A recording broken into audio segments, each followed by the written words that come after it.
ನೋಡಿ, ಪ್ರಹ್ಲಾದ್ ಜೋಶಿ ಅವರಿಗೆ ಇವತ್ತಿನ ದಿವಸ ಬರೀ ಈ ಥರದೇ ತಗೊಳ್ಳೋದು ಮಾತಾಡೋದೇ ಆಗೋಗಿದೆ ಮತ್ತು ಬಿ ಜೆ ಪಿಯವ್ರಿಗೆ ಇದೇ ಆಗೋಗಿದೆ.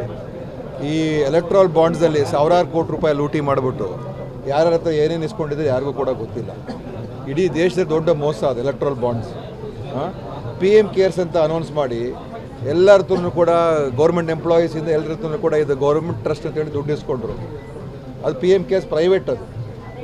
ಅದು ಪ್ರಧಾನಮಂತ್ರಿ ಹೆಸರನ್ನು ಯಾವ ರೀತಿ ದುರುಪಯೋಗ ಪಡಿಸ್ಕೋಬೇಕು, ಗೌರ್ಮೆಂಟ್ ಆಫ್ ಇಂಡಿಯಾ ಸಿಂಬಲನ್ನು ಯಾವ ರೀತಿ ದುರುಪಯೋಗ ಪಡಿಸ್ಕೋಬೇಕು, ಒಂದು ಖಾಸಗಿ ಟ್ರಸ್ಟ್ಗೋಸ್ಕರ ಅಂತ ಮಾಡಿರ್ತಕ್ಕಂಥದ್ದೇ ಇವರು. ಅದರಲ್ಲಿ ಸಾವಿರಾರು ಕೋಟಿ ರೂಪಾಯಿ. ಇದು ನ್ಯಾಷನಲ್ ಹೆರಾಲ್ಡ್ ಇತಿಹಾಸ ಇರುವಂಥ ಪತ್ರಿಕೆ, ಸ್ವತಂತ್ರ ಸಂಗ್ರಾಮದಲ್ಲಿ ಭಾಗವಹಿಸಿರ್ತಕ್ಕಂಥ ಪತ್ರಿಕೆ. ಅದಕ್ಕೆ ಒಂದು 2 ಕೋಟಿನೋ ಏನೋ ಅಡ್ವರ್ಟೈಸ್ಮೆಂಟ್ ಕೊಟ್ಟಿದ್ದಕ್ಕೆ ಇವರು ದೊಡ್ಡ ಇಶ್ಯೂ ಮಾಡ್ತಾರೆ ಅಂತ ಹೇಳಿದ್ರೆ ಮಾಧ್ಯಮದವ್ರು ನೀವು ಅರ್ಥ ಮಾಡ್ಕೋಬೇಕು. ಇವ್ರ ಉದ್ದೇಶ ಡೈವರ್ಟ್ ಮಾಡಬೇಕು ಇಶ್ಯೂಗಳನ್ನ, ಅಷ್ಟೇ. ಮತ್ತೆ ಮತ್ತೆ ಸವಿಯಬೇಕೆನಿಸುವ ಮೃದುವಾದ ನಂದಿನಿ ಪನ್ನೀರ್. ಎಲ್ಲೋ ಒಂದು ಕಡೆ ಕಳಂಕ ಇಲ್ಲದೆ ಇರೋ ಜಾಗದಲ್ಲೂ ಕೂಡ ಕಳಂಕ ತರಬೇಕು ಅಂತ ಇವರು ಸಾವಿರಾರು ಕೋಟಿ ರೂಪಾಯಿ ಲೂಟಿಯನ್ನು ಮಾಡಿರ್ತಕ್ಕಂಥ ಎಲೆಕ್ಟ್ರಲ್ ಬಾಂಡ್ಸು, PM ಕೇರ್ಸು ಮತ್ತು ಇಡೀ ದೇಶದ ಆಸ್ತಿಯನ್ನೇ ಇವತ್ತಿನ ದಿವಸ ಕೆಲವು ಜನರು ಕೈ ಕೊಡ್ತಾ ಇದ್ದಾರೆ. ಅದು ದೊಡ್ಡ ಇಶ್ಯೂ. ಯಾವುದೋ ಇದು ಇಟ್ಕೊಂಡು ಇವರು ಸುಮ್ಮನೆ ಲೀಗಲ್ ಆಗಿ ಕೊಟ್ಟಿರ್ತಕ್ಕಂಥ ಒಂದು ಒಳ್ಳೆಯ ಪತ್ರಿಕೆ ಮತ್ತು ಹೆಸರುವಾಸಿಯಾದ ಪತ್ರಿಕೆ ಕೊಟ್ಟಿರ್ತಾರೆ. ಆರೋಪ ಏನಂದರೆ ಕರ್ನಾಟಕದಲ್ಲಿದ್ದ ಪತ್ರಿಕೆಗಳಿಗೆ ಅಥವಾ ಡಿಜಿಟಲ್ ಮಾಧ್ಯಮಗಳಿಗೆ ಯಾವುದು ಕೊಡದೆ ಇವರು ನ್ಯಾಷನಲ್ ಹೆರಾಲ್ಡ್ ನೋಡಿ, ನಾವು ಬೇರೆ ಬೇರೆ ಪತ್ರಿಕೆ ಅಡ್ವರ್ಟೈಸ್ಮೆಂಟ್ ಕೊಡೋಲ್ವ ರಾಜ್ಯ ಸರ್ಕಾರ? ದಿವಸ ಕೊಡ್ತಾ ಇದೆ. ನೂರಾರು ಕೋಟಿ ರೂಪಾಯಿ ಖರ್ಚಾಗ್ತದೆ ಅಡ್ವರ್ಟೈಸ್ಮೆಂಟ್ಸ್ಗೆ.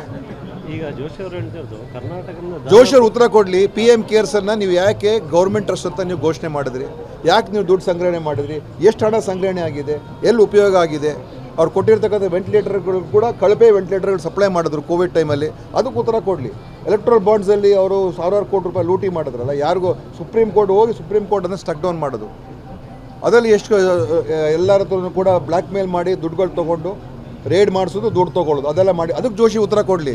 ಗಾಂಧಿ ಕುಟುಂಬವನ್ನು ಸಂಪನ್ನ ಮಾಡೋದಕ್ಕೆ ಈ ರೀತಿ ಮಾಡ್ತಾರೆ. ನೋಡಿ, BJPಯವರು RSS ಅವರು ಎಷ್ಟು ಈಗ ಚಾಣಕ್ಯ ಯೂನಿವರ್ಸಿಟಿಗೆ 1000 ಕೋಟಿ ಮೇಲೆ ಸಂಗ್ರಹಣೆ ಮಾಡಿದ್ದಾರೆ ಹಣ.